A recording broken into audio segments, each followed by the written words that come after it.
I lived in San Francisco for almost 2 years recently, and this comes off of the streets in San Francisco. It's a sandwich board out in front of a restaurant that says, "Come in and try the worst gin and tonic that one girl on Yelp ever had." So why am I telling you about Yelp? It turns out that Yelp is built off of this book. This book was written by Fred Reichheld, and the book makes a very bold claim. It says that there is one question, a so-called ultimate question, that you can ask your customers. And the answer to that question will dictate how your business will perform going into the future. It says on a scale of 0 to 10, how likely are you to recommend our company to friends and family? This is exactly Yelp's business model. It was built precisely off of this book. It's the same basic logic. You choose the score and you explain the score.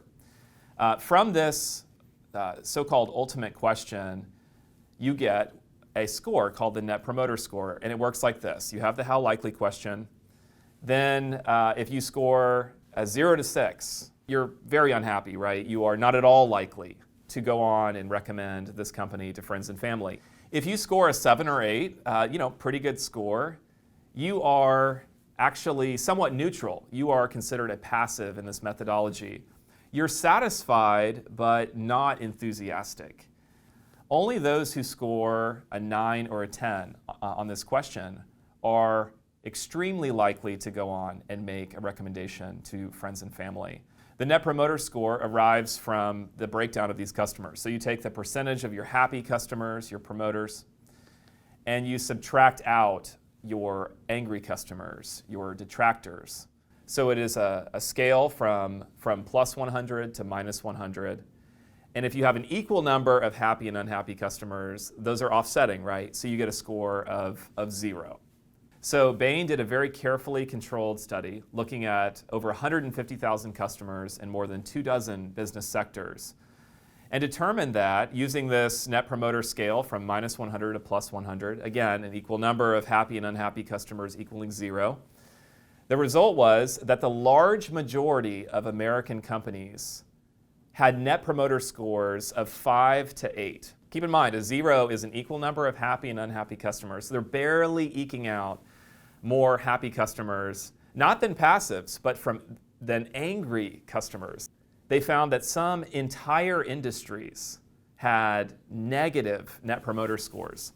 Significantly, in sector after sector, if you had 1 or 2 companies that had noticeably better Net Promoter Scores than their competitors, that these companies enjoyed substantially superior rates of growth and profitability. The key takeaway from the study is that if you could improve your Net Promoter Score by 12 points on that 200-point scale, which is a 6% improvement, a very small improvement, just that amount of improvement, a 12-point increase or a 6% increase in Net Promoter Score, that translated into doubling a company's rate of growth and profitability into the future. And so you can see why this is considered the ultimate question, because it so powerfully is predicting future business success.